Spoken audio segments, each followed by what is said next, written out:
अब आपको दिखा देते हैं प्रयागराज के मनकामेश्वर मंदिर में सावन शिवरात्रि के रंग। दरअसल यहां पर सभी भक्त भगवान भोलेनाथ को प्रसन्न करने के लिए पहुंचे हैं और भक्ति में लीन नजर आ रहे हैं। महिलाएं शिव की आराधना कर रही हैं और भोले शिव शंकर के सुंदर भजन गा रही हैं। ये महिलाएं सबसे प्राचीन मनकामेश्वर मंदिर में आकर भोलेनाथ को मना रही हैं। देखिए।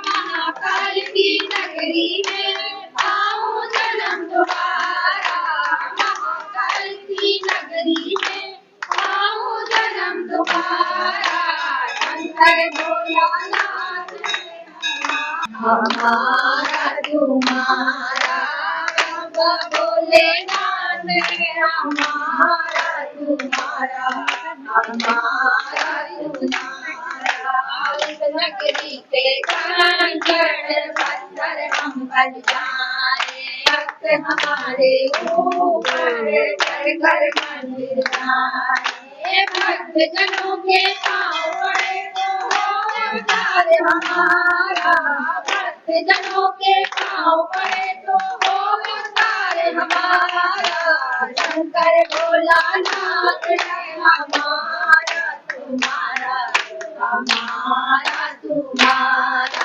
सावन का महीना चल रहा है और सावन की शिवरात्रि है। सभी शिव भक्त शिव मंदिरों में भगवान भोलेनाथ के दर्शन कर रहे हैं, पूजा पाठ कर रहे हैं और भजन गा रहे हैं। संगम में स्नान करके कांवड़िए जल भर के भगवान भोलेनाथ के दर्शनों के लिए शिवालयों में जा रहे हैं। हम इस वक्त मनकामेश्वर मंदिर में हैं और सभी भक्त यहाँ पर भगवान भोलेनाथ के भजन गा रहे हैं, शिव भक्ति कर रहे हैं और अपने आराध्य को मनाने की कोशिश कर रहे हैं। तो प्रयागराज में सब शिव भक्त भोलेनाथ की पूजा अर्चना कर रहे हैं। क्या कहेंगी? आज सावन की शिवरात्रि है। हाँ, आज भोलेनाथ की शिवरात्रि है और हम लोगों की मुरादें भोलेनाथ पूरी करे, ये मेरा अटूट विश्वास है और भोलेनाथ जरूर करेंगे हम लोगों की मनोकामना पूरी। एक लोटा जल से भगवान भोलेनाथ प्रसन्न हो जाते हैं। क्या का हल एक लोटा जल, जो बोले भोले का जयकारा, उसको मिले नारायण संकट नारायण भय सदा हो निर्भय।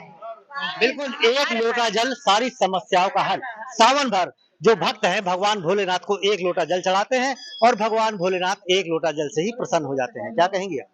वही भोलेनाथ के ही सहारे हैं सब, सारी समस्या का हल एक लोटा, बस मन में भावना श्रद्धा हो और विश्वास हो तो भोलेनाथ सबकी मन की इच्छा पूरी करते हैं। सबकी सावन का महीना चल रहा है और आज सावन की शिवरात्रि है। कितना खास दिन है? बहुत खास दिन है। आज रुद्राभिषेक होगा, उनका देव प्रदोष है, इसलिए लोग भाव भक्ति से पूजा पाठ करते हैं, नियम से सब करते रहते हैं। बिल्कुल नियम से भगवान भोलेनाथ का सावन भर भक्त जो है पूजा पाठ करते हैं। क्या कहेंगे? आज सावन की शिवरात्रि है, भगवान भोलेनाथ को क्या क्या अर्पित किया जा रहा है? जल तो अर्पित किया ही जाता है, केवल जल से ही भोलेनाथ प्रसन्न हो जाते हैं।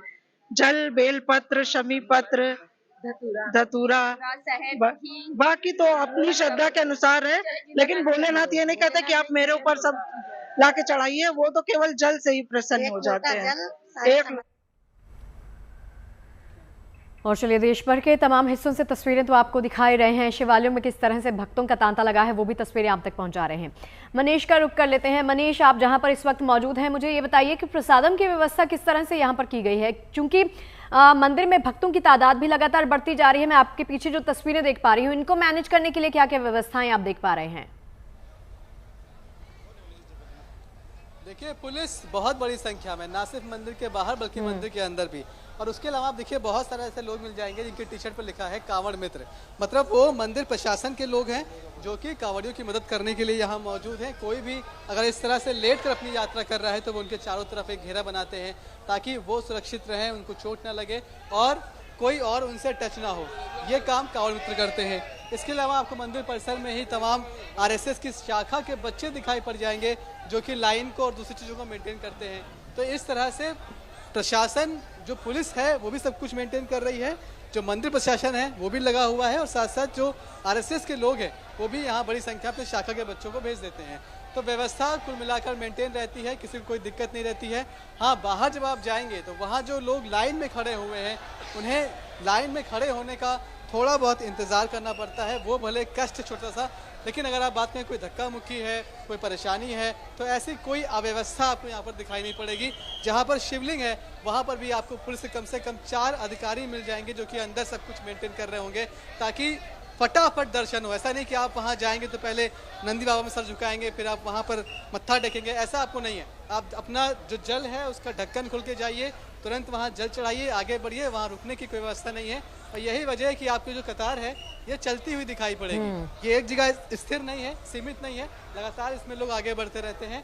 और यही एक बात है कि जो इस मंदिर की जो व्यवस्था है वो यहाँ पर लोगों को आने के लिए और ज्यादा उत्सुक बनाती है।